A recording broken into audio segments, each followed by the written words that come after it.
This studious young man, lured by his crush's invitation, decided to play the game overnight, and the result was that Chen Jilu was struck by a bolt of love and was transported to another world. At this moment, he was confused when he found himself in a completely unfamiliar place. Jilu tried to compose himself. He had never played a game before, so he didn't know that the process of transferring could be so intense. His body felt like it had been electrocuted, but now, he felt incredibly comfortable. Jilu stood up and looked around at the endless dunes of sand before him. It seemed he had entered the game. Jilu walked while loosening his collar, feeling the intense heat. Cosmos truly provided a realistic experience, even with temperature and humidity. Since it was his first time playing, he probably had entered the new player area. There was no one around.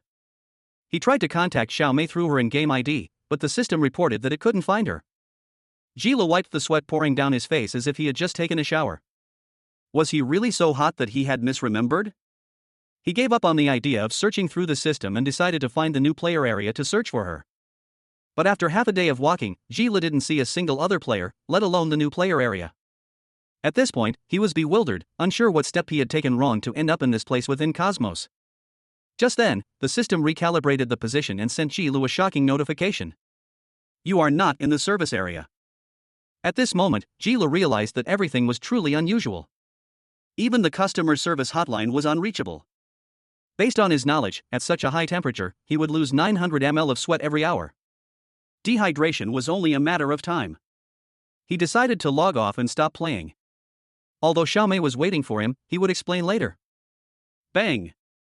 He couldn't log out, and the red notification slapped his hopes down. He repeatedly pressed the logout button, but the message "cannot log out" remained unchanged.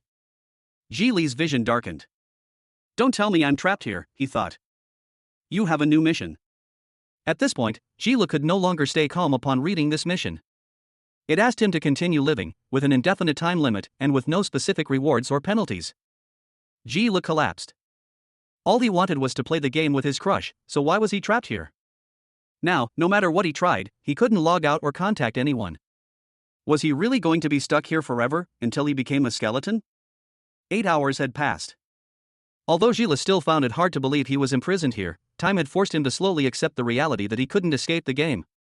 He also discovered that the world inside the game and the real world operated in similar ways. The high temperature, dehydration, dizziness, and headaches were all incredibly real. If he kept going, he would die before finding a way out. To survive, the first thing he needed was water. After walking for a while, Jilu found several pieces of limestone. He remembered seeing them mentioned on a survival show. They would appear in areas with mineral water.